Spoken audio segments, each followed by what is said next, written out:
नमस्कार मंडळी, मी Sanika cook with Sanika या चॅनलवरती तुमच्या सर्वांचं स्वागत आहे। तर तुम्हाला थंबनेल बघून समजलंच असेल की आज आपण काय बनवणार आहोत।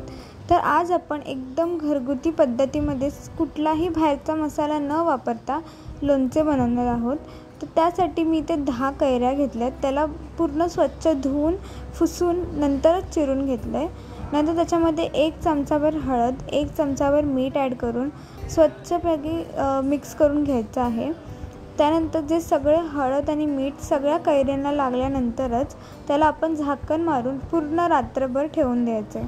नंतर त्याला पाणी सुटल्यानंतर दुसऱ्या दिवशी आपल्याला एका प्लेटमध्ये पूर्ण स्वच्छ सुक्खं प्लेट पाहिजे, त्याच्यामध्ये अजिबात पाण्याचा स्पर्शही झाला नाही पाहिजे। तशा प्लेटीमध्ये आपल्याला त्या कैऱ्या अशा पसरवून घ्यायच्यात आणि उन्हामध्ये सुकसा घालायचे। तर ही जी व्हिडिओ आहे ती उन्हाळ्यामधली आहे, म्हणजेच की मे मधली। तर त्यामुळे आपल्याला प्रॉपर ऊन देता आलं आहे।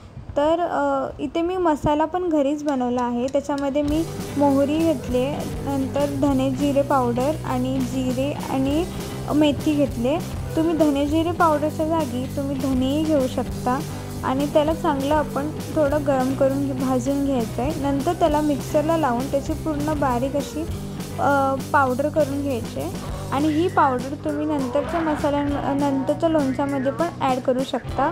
एकदम प्रॉपर स्टोरेजसारखी पावडर आहे। तर त्यानंतर इथे आपल्याला एका कढईमध्ये जवळजवळ अर्धा लिटर तेल घ्यायचं आहे। तर हे सर्व तेल आपल्याला गरम करून घ्यायचे जोपर्यंत त्याच्यामधून थोड्या थोड्या अशा वाफा येत नाहीत तोपर्यंत। त्यानंतर इथे जसं दाखवल्याप्रमाणे तेवढे सगळे मसाले आपल्याला त्याच्यात ॲड करून घ्यायचे।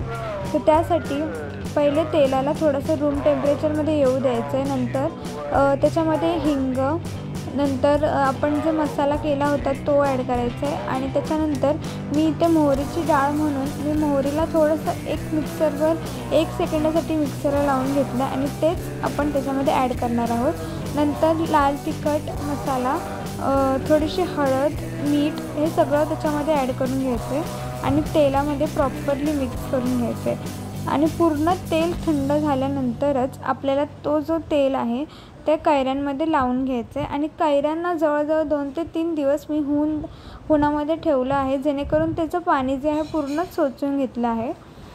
त्यानंतर हे सगळं मिक्स झाल्यानंतर आपल्याला ह्या जो मसाला आहे तो थोडा थोडा करून आपण तेल त्याच्यामध्ये कैरींमध्ये ओतून घ्यायचं आहे आणि सगळ्यात शेवटी आपल्याला त्याच्यामध्ये लसणाच्या पाकळ्या ॲड करून घ्यायच्या।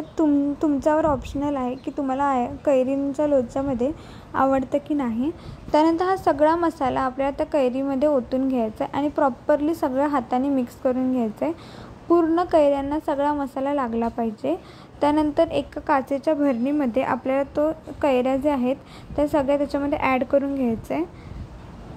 ते आपण अर्धा लिटर तेल गरम केलं होतं, त्याच्यातनं थोडं 1 वाडगाभर तेल साईडला काढून घ्यायचे आणि ते तेल थोडा जवळजवळ 5 ते 10 दिवसानंतर ते कैऱ्यांमध्ये ॲड करायचे आणि ते प्रॉपरली मिक्स करून ॲड करून घ्यायचं, जेणेकरून कैऱ्यांना भुरी लागू नये आणि असं मस्त सुंदर असं लोणचं तयार होतं। कसे वाटतं?